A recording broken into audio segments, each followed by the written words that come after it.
problèmes financiers que vous avez évoqués sont tout à fait réels. Bon, leur cause générale vient de cette loi de financement qui est dans une enveloppe fermée et qui fait que nous augmentons notre nombre d'étudiants, nous augmentons un peu plus, nous baissons le financement. Donc ne pensez pas que le rôle soit spécifique à Liège. Alors, il se manifeste peut-être ici un peu avant, ailleurs, mais de toute façon, on est général de l'enseignement supérieur. C'est pour ça qu'une manifestation comme cette hier donne un très bon message parce que c'est un problème tout à fait général, et pas un problème spécifiquement des jours. Alors comment est-ce qu'on va réagir? Bien sûr, au-delà de la réaction qui essaie de demander qu'on change les règles de financement, il y a quand même une gestion à faire dans l'immédiat, parce que même si les règles changent, ça ne changera pas tout de suite. Au niveau des économies éventuellement à faire, est-ce qu'on pourrait ne pas faire des économies continuées, mais on ne peut pas non plus se mettre dans une situation où on sera rapidement déficitaire et vraiment aller droit dans le mur et de ne plus pouvoir réagir à quoi que ce soit comme nouveau projet, comme nouvelle initiative. Donc nous devons faire un certain nombre d'économies indispensables. Seulement, ce qu'il faut faire quand on fait des économies, c'est pour chaque économie se poser la question de savoir quel est son impact sur nos missions principales. Comment est-ce que ça affecte le fonctionnement de l'université dans ce qu'elle fait de plus précieux, l'enseignement et la recherche? Et je pense que les mesures d'économie qui ont été prises jusqu'ici sont un peu trop linéaires, sans se poser ces questions-là et sans essayer en fait de faire des économies en utilisant un certain nombre, par exemple, de coopérations internes qui permettent quand même de réduire peut-être certains endroits, certains postes, mais d'arriver à de bons résultats et d'éviter que l'on perde des choses essentielles. Alors bien sûr, ce que je dis est applicable dans une certaine mesure. Au-delà d'une certaine baisse du financement, ça ira mal. Et là, on a la contradiction de cette situation d'augmentation globale du nombre d'étudiants dans notre fédération à Bruxelles, sans augmentation du financement. Alors on peut essayer de gérer le problème au mieux localement, c'est ce qu'on fera. Mais de toute façon, imaginez que la situation continue, on double le nombre d'étudiants avec un financement égal, ben, ça ne pourra pas aller. Ça, c'est absolument impossible. Donc la situation va devenir tout à fait une situation de crise. Bon, ça peut être une opportunité de redéfinir les règles, et je pense que ça finira par se passer, parce que l'évolution actuelle n'est pas claire. Merci. C'est vrai?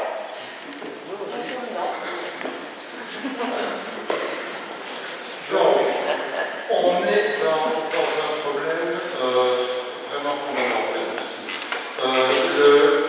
La situation liégeoise, elle est pas particulière. Pierre Wolper l'a signalé. Elle est peut-être un peu plus aiguë qu'ailleurs, mais si vous regardez l'actualité, vous aurez peut-être noté qu'il y a une dizaine de jours, le conseil d'administration de l'ULB a fait part aussi de difficultés budgétaires, a proposé un certain nombre de mesures qui affectent là aussi le personnel et toutes les catégories de personnel, même parfois pour des choses que nous n'avons pas encore fait à Liège, par exemple le non-remplacement immédiat de personnes étant en situation de maladie, par exemple. Au lieu d'avoir un remplacement immédiat, ils ont proposé un moratoire de plusieurs semaines avant d'engager une nouvelle personne. Nous n'avons pas encore fait ça. Mais je sais, puisque on l'a rappelé, je fais cours aussi à l'ULB, donc je connais un peu la situation. Là-bas, en philosophie et lettres, puisque vous êtes en philosophie, le doyen de l'ULB a déjà reçu des instructions il y a plus de 2 ans maintenant pour rendre chaque année un poste académique. Ce qui n'est pas rien quand même. Et ça, il devra le faire pendant au moins 5 ans. Donc à l'ULB, en faculté de philosophie et lettres, un poste, le cadre des académies diminue d'une unité chaque année, et cela pendant au moins 5 ans, et ça a déjà commencé, au moins depuis 2 ans. Donc la situation, elle est généralisée. Pour l'instant, des universités qui s'en sont encore un peu mieux, parce que leur mode de financement public est sur le même que nous, mais ils ont des ressources par ailleurs qui leur permettent parfois d'équilibrer leur budget, ce qui n'est pas le cas, mais le problème structurel est le même.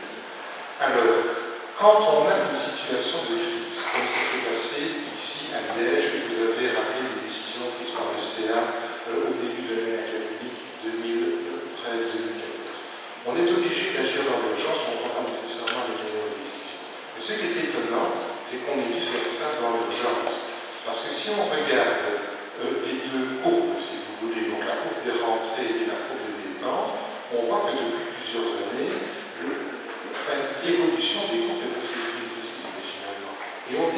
ça. Alors, vous voyez, j'ai découvert ça un peu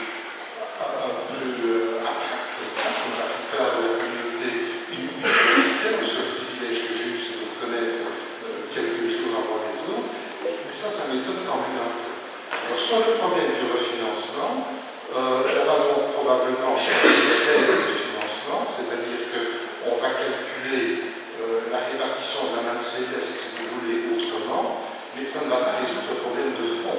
Si on reste dans une logique d'enveloppe fermée, on va remplacer un système absurde par un autre système qui sera tout aussi absurde. Simplement, les règles du jeu auront un peu changé, et bien sûr, si ça se fait, nous devons veiller, l'équipe qui sera en place, à faire en sorte que notre université ne soit pas pénalisée dans de nouvelles règles, parce que ça pourrait très bien arriver. Il se pourrait que les nouveaux critères qui soient proposés soient plus favorables à une entité qu'à une autre. Donc là, il y a quand même un danger réel.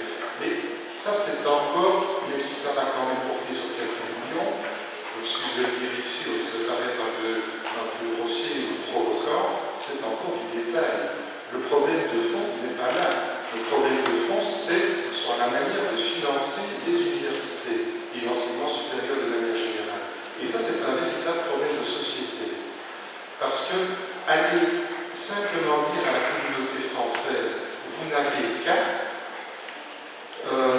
je pense que c'est un peu facile. Regardons l'état de la communauté française, son impétuosité. On pourrait peut-être penser aller plutôt vers la région.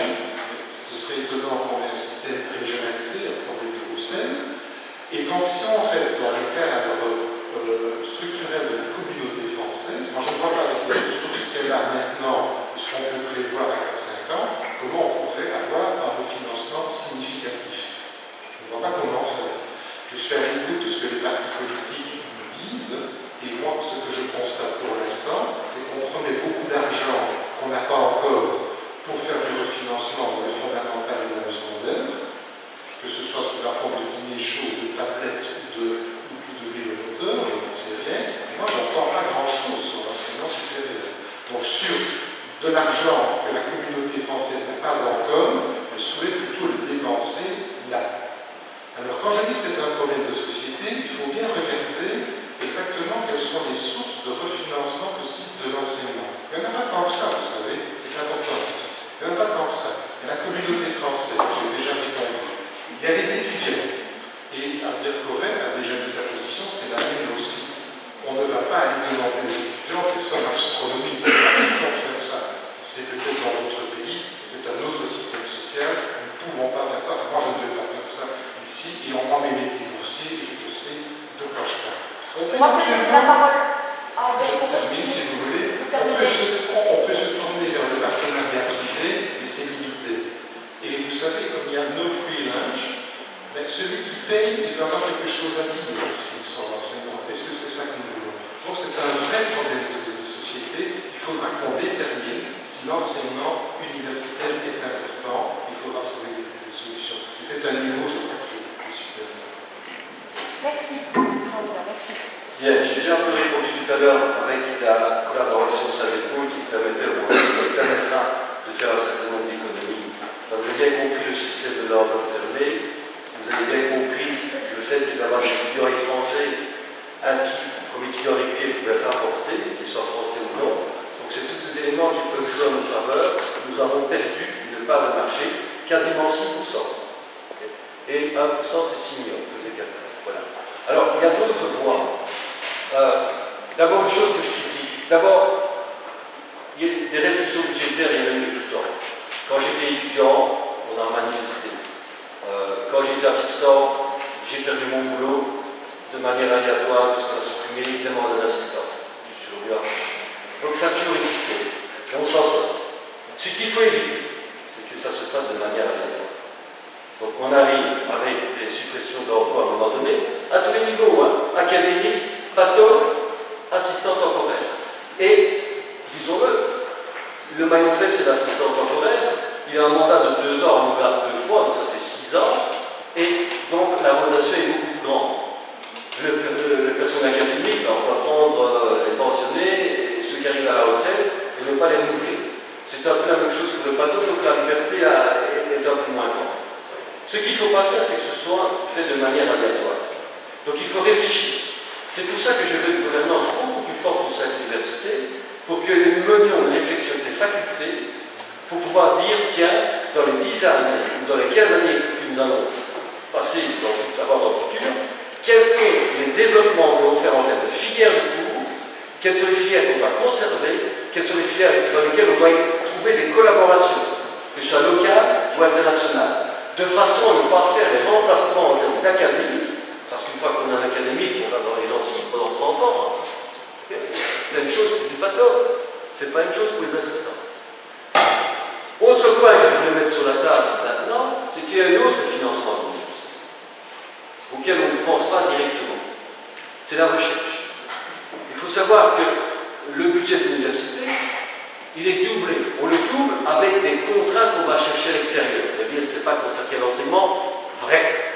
Mais il y a tout ce problème de la défiscalisation. Argent, défiscalisation, donc il y a une partie de l'argent des salaires, donc toute la partie sécurité sociale en pourcentage, 75%, qui est reversé à l'institution. Argent qui est consacré à la recherche. Mais ça donne quand même une marge de souplesse à l'institution qui peut investir cet argent dans des équipements, donc un encadrement technique, si je puis dire, qui peut engager des chercheurs. Donc indirectement, ça profite à nos étudiants, ça profite à l'encadrement. Donc c'est une autre manière de s'enrichir. Et quand nous avons des services qui font des activités extérieures, ils contribuent de manière indirecte, disons-le comme ça, à enrichir l'université. Et c'est une autre richesse, donc c'est un autre service que j'appelle responsabilité sociétale de l'université. C'est quelque chose qu'on n'a pas encore évoqué.